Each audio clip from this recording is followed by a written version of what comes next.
সমুদ্রপথ তো বাংলাদেশেরই পথ। না না না না, বাংলাদেশের পথ না তো। মিয়ানমারের রাখাইন প্রভিন্সের সাথে বঙ্গোপসাগর আছে, ওদের নিজস্ব পোর্ট আছে। খুবই কনফিউজিং সিচুয়েশন আমার কাছে মনে হচ্ছে। আপনি একটু বলেন, ব্যাখ্যা করেন, আপনি কি বুঝলেন? খুবই কনফিউজিং, মানে আমি আসলে কিছুই বুঝিনি। আমি এই যে আমার সামনে প্রেস সচিবের বক্তব্যটা আছে, মানে জানি না আমাদের বুদ্ধি কমে গেল নাকি ওই চেয়ারগুলোতে কোনো না কোনো একটা সমস্যা আছে, যে মনে হয় যারা শুনছেন তারা সবাই এগুলো বুঝবেন না বা খুব বোকা। উনি যা যা বলেছেন এখানে, এটা হিউম্যানিটেরিয়ান করিডোরের কথাই বলেছেন। উনি বলছেন বাংলাদেশই সবচেয়ে সঠিক জায়গা, এখান থেকে মানবিক সহায়তা যাবে। হিউম্যানিটেরিয়ান যে করিডোর স্থাপনের কথা বলা হয়, সেখানে মানবিক সহায়তাই যায়, খাদ্য, ওষুধপত্র, জ্বালানি, এসব। তো আমি ঠিক বুঝলাম না যে কোথায় উনি আলাদা কিছু বললেন। একটা শব্দকে নিয়ে জাগলারি হলো এবং ধরে নিলেন আমরা কিছুই বুঝবো না। এবং উনি বলছেন একটা পর্যায়ে যে জনগণের সাথে আলাপ করবেন। আমি সরি, নীতিগত সিদ্ধান্ত নেওয়ার আগেই রাজনৈতিক দলের সাথে কথা বলতে হবে, তারপর আমরা নীতিগত সিদ্ধান্ত নেব, তারপর শর্ত নিয়ে আলোচনা হবে কি কি শর্তের ভিত্তিতে আমরা এটা দিতে পারি বা পারি না। এর মধ্যে অনেকগুলো ভুল আছে। যেমন ধরুন, ওনারা বলছেন বাংলাদেশের সবচেয়ে সেরা পথ। আচ্ছা, আমি যদি এভাবে প্রশ্ন করি, মিয়ানমারে এখন গৃহযুদ্ধ চলছে এবং 21 বা 22% ভূমি জান্তা সরকারের দখলে আছে, এবং মিয়ানমার বর্ডারের বিরাট একটা অংশ বিদ্রোহী, বিভিন্ন বিদ্রোহী, এক এক জায়গায় এক এক বিদ্রোহীদের দখলে আছে। তো মিয়ানমারের সাথে তো মানে বর্ডার আছে বাংলাদেশের, ইন্ডিয়ার, চায়নার, তারপরে লাওসের আছে, থাইল্যান্ডের আছে। আপনি দেখবেন কোথাও এই আলাপ নাই। নাম্বার 2, রাখাইনে কি বাংলাদেশ শ্রেষ্ঠ পথ? উনি বলছেন, আমি তো তা মনে করি না। সমুদ্রপথে খুব ভালো মতো সাপ্লাই ওখানে পৌঁছে দেওয়া যায়, কারণ এই অঞ্চলটা পুরোপুরি আরাকান আর্মির কন্ট্রোলে আছে, সিতোয়ে পোর্ট আছে, খুব চমৎকারভাবে সেখানে পৌঁছে দেওয়া যায়।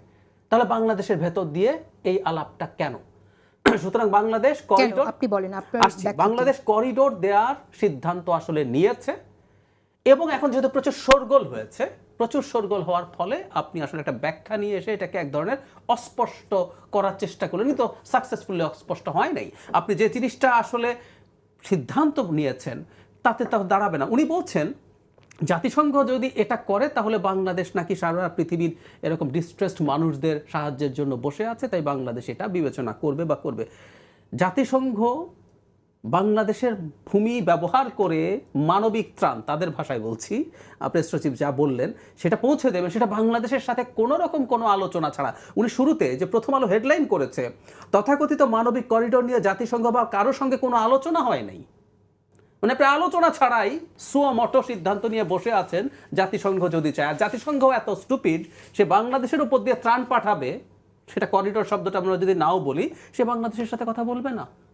মানে আমি এই সরকারের কাছ থেকে এই জিনিসগুলো এক্সপেক্ট করি না, একদম সোজা সাপটা কথা। আমার কাছে মনে হচ্ছে যে আপনি তো আমি একটু ব্যাখ্যা দেওয়ার প্রয়োজন মনে করছি। না, আপনি তো দিয়ে দিচ্ছেন, আপনার সময় সাথে আবার দেবেন। আপনি সমুদ্রপথের কথা বলেছেন, সমুদ্রপথ তো বাংলাদেশেরই পথ। না না না না, বাংলাদেশের পথ না তো। মিয়ানমারের রাখাইন প্রভিন্সের সাথে বঙ্গোপসাগর আছে, ওদের নিজস্ব পোর্ট আছে, সিতোয়ে পোর্ট আছে। বঙ্গোপসাগরের একটা বড় অংশ তো বাংলাদেশ না, ওদের সমুদ্র সীমা আছে আজাদ ভাই। সমুদ্র সীমায় তো যেতে হলে অনেক সময় বাংলাদেশের সমুদ্র সীমা, না, বাংলাদেশে আসতে হবে না, বাংলাদেশে আসতে হবে না, সেটা গুরুত্বপূর্ণ। আমার একটা ম্যাপ থাকলে আমি দেখিয়ে দিতে পারতাম। আমি এই বিষয়গুলো নিয়ে আমি যথেষ্ট ঘাটাঘাটি করেছি। ওর নিজস্ব সমুদ্র সীমা আছে, নিজস্ব সমুদ্র। মায়ানমার নেভি তো আর আরেকটা জিনিস, উনি বলেছেন যে আপনার হিউম্যানিটেরিয়ান করিডোর নিয়ে আলোচনা হয়নি, কিন্তু উনি কিন্তু এটা বলেননি যে এইড নিয়ে আলোচনা হয়নি। এইড নিয়ে আলোচনা হয়েছে, এইডের জন্য লজিস্টিক সাপোর্ট জাতিসংঘের পক্ষ থেকে চাওয়া হয়েছে, সেটা কিভাবে দেওয়া যায় সেটা নিয়ে কথাবার্তা হয়েছে, কিন্তু হিউম্যানিটেরিয়ান করিডোর, এটা করিডোর মানে আপনি বাংলাদেশের ওপর দিয়ে যাবে। ব্যাপারটা কি? ব্যাপারটা খুব সিম্পল। মানে করিডোরটা এরকম যে আপনি বাংলাদেশে আসবে, সেটা বর্ডার ক্রস করে ওদের ওখানে যাবে, এবং আরাকান আর্মি যেহেতু ওখানকার কন্ট্রোলে আছে, যদি এখানে সমুদ্র পথে মিয়ানমার নেভি বাধা দিয়ে থাকে তাহলে এদিক দিয়ে যাবে। এই হচ্ছে মূল কথা। আমরা ত্রাণের জন্য আলোচনা হচ্ছে, কিন্তু করিডোরের জন্য আলোচনা হয়, কারণ বাংলাদেশের উপর দিয়ে সীমান্ত ক্রস করে রাখাইন প্রভিন্সে ত্রাণ যাবে। It's all about corridor. আচ্ছা, আরেকটা জিনিস একটু বলে রাখা ভালো, আমি পরের ধাপগুলোতে আসবো। মানে কেন করছেন আপনি জিজ্ঞেস করছিলেন, তার আগে একটা কথা বলা দরকার, ঝুঁকির জায়গা। আমাদের সাম্প্রতিক সময়ে হিউম্যানিটেরিয়ান করিডোরের অন্তত দুটো এক্সাম্পল আমরা যদি দেই, একটা হচ্ছে গাজাতে আর একটা হচ্ছে রাশিয়া ইউক্রেন ওয়ারের সময়। গাজাতে হিউম্যানিটেরিয়ান করিডোর বিভিন্ন দিক থেকে দেওয়ার চেষ্টা হয়েছে এবং অন্তত 100 বার অ্যাটাক হয়েছে, সেটা ইসরায়েলকে দিয়ে। আর আরও ইন্টারেস্টিং এক্সাম্পল হচ্ছে ইউক্রেনের সাথে রাশিয়ার হিউম্যানিটেরিয়ান অনেকগুলো করিডোরের হচ্ছিল, এর মধ্যে একটার কথা আমি উদাহরণ দিতে পারি, মারিওপোলের রাশিয়া অ্যাগ্রি করেছিল, এটা কিন্তু রাশিয়ার মানে একেবারে সমর্থনেও হয়েছিল, কিন্তু সেখানেও রাশিয়া শেষ পর্যন্ত বমিং করেছে, কারণ এই হিউম্যানিটেরিয়ান করিডোরগুলো শেষ পর্যন্ত হিউম্যানিটেরিয়ান বিষয় আটকে থাকে না। অস্ত্র তো বটেই, ধরুন ফিউল যাচ্ছে, নানা রকম অপরাধ সংগঠিত না শুধু অপরাধ না, ধরুন অস্ত্র তো গেলে সেটা জানতা পছন্দ করবেও না, কিন্তু ধরুন জ্বালানি যাচ্ছে সাধারণ নাগরিকের জন্য, কিন্তু এই জ্বালানিটা যদি আরাকান আর্মির কাছে যায় তার যুদ্ধ করার ক্যাপাবিলিটি বেড়ে যায়। ওদের ওখানে তো ঠিকমতো এগুলো পৌঁছতে পারছে না, কারণ জানতে এগুলো পৌঁছতে দিতে চাইছে না, সে চাইছে আরাকান আর্মি দুর্বল হয়ে পড়ুক যাতে সে এই ভূমি পুনরুদ্ধার করতে পারে।